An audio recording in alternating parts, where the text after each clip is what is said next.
Good afternoon students. आज हम नया चैप्टर शुरू कर रहे हैं पार्ट 6 प्राकृतिक रचना। हमारा देश विभिन्नताओं से पूर्ण है, ये हम जानते हैं। कहीं हमारे देश में गगनचुंबी ऊंचे पर्वत हैं तो कहीं समतल मैदान, कहीं रेतीला स्थान है तो कहीं हरे भरे लहराते हुए खेत, कहीं नहरों द्वारा जल लाया जाता है तो कहीं बाढ़ को रोकने के लिए बांध भी बनाए जाते हैं। ईश्वर ने हमारे देश की ऐसी आकर्षण एवं सुंदर रचना की है।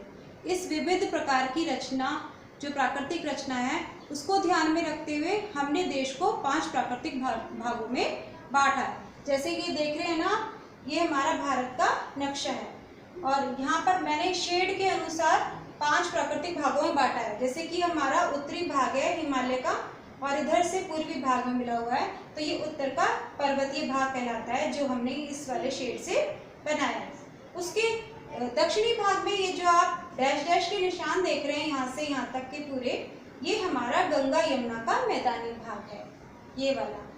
तीसरा हमारा ये जो लाइनिंग वाला आप जो आपका त्रिभुज आकार में है, ये जो आप देख रहे हैं, ये हमारा दक्षिण का पठारी भाग है।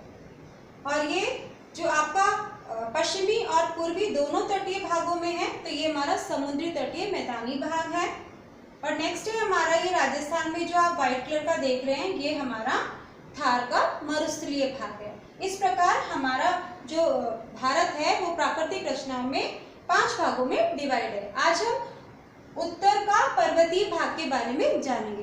भारत की उत्तरी सीमा पर पूर्व से पश्चिम तक फैला हुआ हिमालय का क्षेत्र भारत माँ के मुकुट के समान सुशोभित है। इसकी लंबाई लगभग 2400 किलोमीटर है और कहते हैं कि इसकी जो रचना हुई करोड़ों वर्षों पूर्व यहाँ समुद्र था।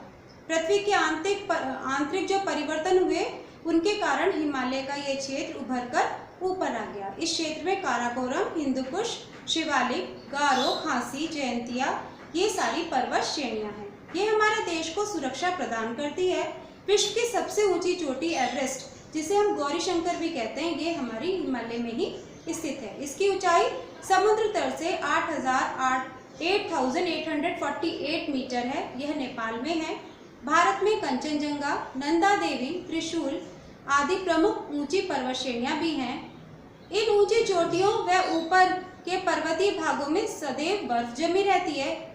इस बर्फ के पिघलकर आए जल से गंगा, यमुना, सिंधु, ब्रह्मपुत्र ऐसी अनेक नदियां बहती हैं। कैलाश मानसरोवर, केदारनाथ, बद्रीनाथ, गंगोत्री, ज्वाला देवी, वैष्णो देवी यहाँ के पवित्र तीर्थ स्थान इसी भाग में हैं। कश्मीर घाटी, नैनीताल, मसूरी, शिमला, मनाली ये पर्यटक स्थल भी इसी भाग में स्थित हैं।